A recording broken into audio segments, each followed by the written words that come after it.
Je dis que vous avez les mains attachées avec les syndicats. Vous avez une vingtaine de candidats qui sont des syndicalistes. Vous faites même vos points de presse dans les locaux des syndicats. Madame Marois, vous vous êtes promenée avec un carré rouge.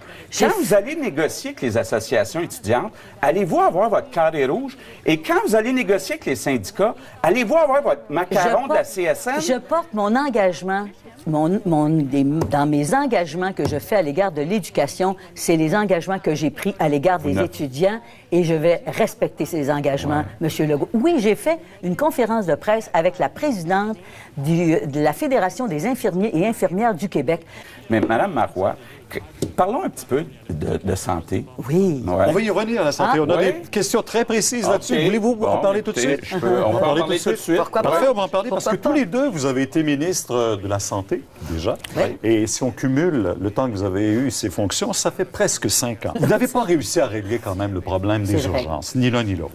Pourquoi cette fois, Mme Marois, votre solution serait la bonne? Bon, d'abord, je ne réglerai pas le problème des urgences. C'est plate à dire, hein? Je vais améliorer la situation dans les urgences. Pourquoi attendre 4 ans?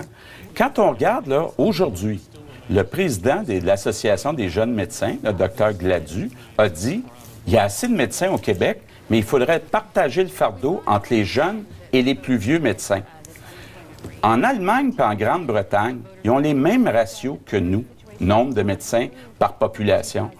Pourquoi ils sont capables, en Grande-Bretagne puis en Allemagne, d'offrir un médecin de famille à tout le monde, puis pas au Québec? Pourquoi? Parce qu'il faut avoir du courage, puis vous n'en avez pas de courage, Mme Marois. Vous êtes la reine du statu quo. C'est ça qu'on voit actuellement, là, puis c'est ça qu'on a vu partout où vous êtes passé. Avoir du courage, là, François, c'est d'être capable de respecter ses convictions. À un moment donné, Mme Marois, il faut demander aux associations, aux syndicats, au patronat. Si on veut régler nos problèmes au Québec, il faut avoir du leadership. Il faut changer les choses. Et vous, ce que vous dites, là, pourquoi qu'on aurait plus dans 4 ans? On est capable, avec le nombre de médecins qu'on a, de le faire fonctionner. Impossible. Mais Mme Marois, là, elle a baissé les bras, elle a dit tout de suite à tout le monde, non, je réglerai rien. Moi, je ne. C'est le choix qu'on a.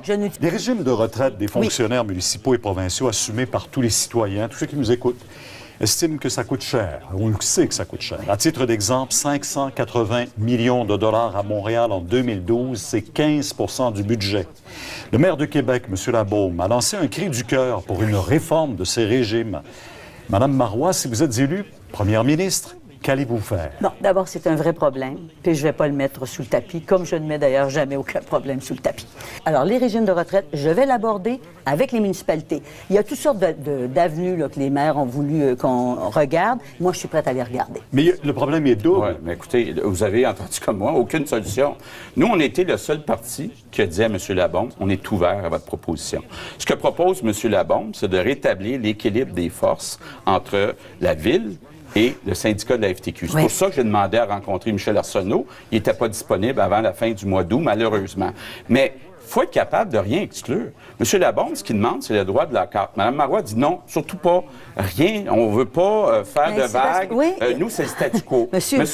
Monsieur Bruno, au Québec, là, on a 4 milliards de déficit dans l'ensemble des municipalités.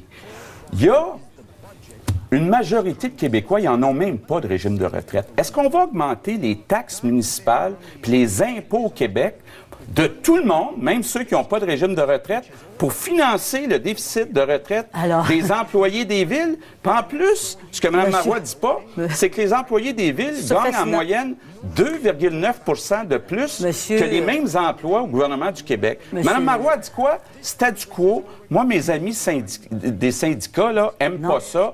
Faut pas toucher au droit de la carte. Mme Marois, l'autre chose que vous ne nous dites pas, là, c'est la dette. De combien vous allez augmenter la dette? Vous nous avez annoncé hier qu'une mesure du budget 2010 pour réduire la dette d'1,5 milliard par année, que vous allez l'abolir. Non, pensez-vous à nos enfants puis nos petits-enfants? Monsieur Legault. Moi, là, ce que vous faites, là, c'est irresponsable. C'est un problème d'équité entre les générations. Monsieur Legault. Vous vous préoccupez pas de la dette. La seule dette qui vous intéresse, c'est la dette envers les syndicats. Actuellement, ce que les Québécois veulent, là, c'est qu'on s'occupe de faire le ménage de relancer le Québec. Parce que les Québécois, là, ce que je sens sur le terrain, les gens sont tannés de la chicane, tannés d'entendre parler de référendum, tannés de la hargne d'un Gilles Duceppe à l'égard d'Amir Kadir, parce qu'Amir Kadir n'est pas assez souverainiste à son goût. Tout le monde est québécois. Tout le monde veut les intérêts du Québec.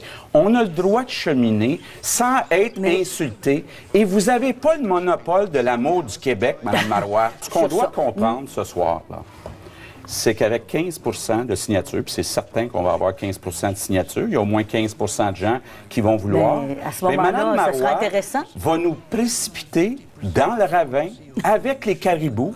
Parce que, monsieur, c'est incroyable. La pire chose qui pourrait arriver, c'est qu'on perde un référendum.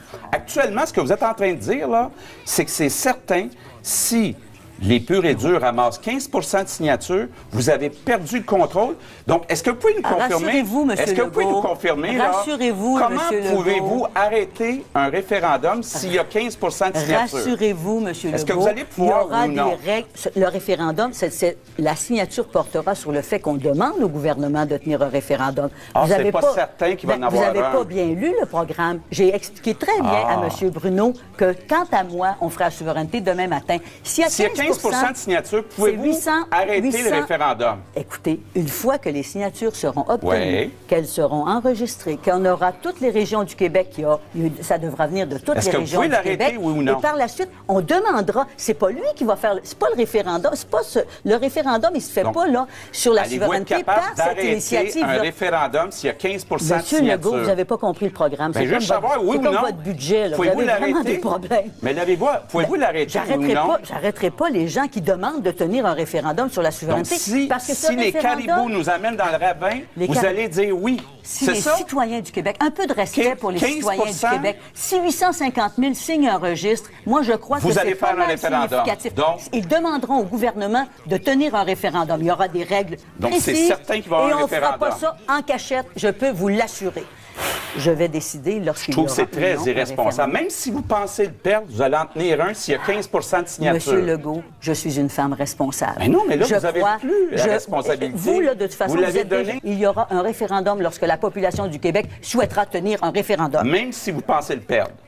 Je crois, moi, que je fais confiance à la population. C'est plus vous qui allez décider, Je fais confiance à la population qui est assez lucide, assez mature. Qu'est-ce qui va vous empêcher, s'il y a des citoyens qui veulent avoir un référendum sur l'accès à l'école en anglais, s'il y en a des citoyens qui veulent avoir un référendum sur le bilinguisme dans l'affichage, sur les accommodements raisonnables, sur la signature de la Constitution de 1982, allez-vous tout accepter, Mme Marois? Ça va être le chaos au Québec. En tout cas, au moins, on sait une chose, M. Bruno, ce soir, c'est que s'il y a 15 de signatures, Mme Marois ne pourra pas arrêter le référendum sur la Monsieur Legault, on recommandera, on recommandera de tenir un référendum et à ce moment-là, on évaluera si une majorité, si les Québécois c'est pas ce que dit votre programme. Monsieur Legault, c'est pas ce que dit je votre suis programme. une femme responsable, raisonnable et je vais agir comme telle. Madame Marois, votre programme dit s'il y a 15 de signatures, il y a un référendum sur la souveraineté. Non, le programme dit qu'on demande. Donc vous n'allez pas respecter votre programme. Quelle crédibilité vous allez avoir face à Ottawa? On sait tous là que vous faites une liste de demandes face à Ottawa pour vous faire dire non. Parce qu'en vous faisant dire non, vous moussez la souveraineté. Vous avez zéro crédibilité pour négocier avec Ottawa. Exactement la démonstration. Zéro crédibilité. Si Ottawa nous, on va négocier de bonne foi dans les intérêts supérieurs du Québec. C'est la seule chose qui va me guider pendant 4 ans. Les intérêts supérieurs du Québec. Pas un référendum sur la souveraineté.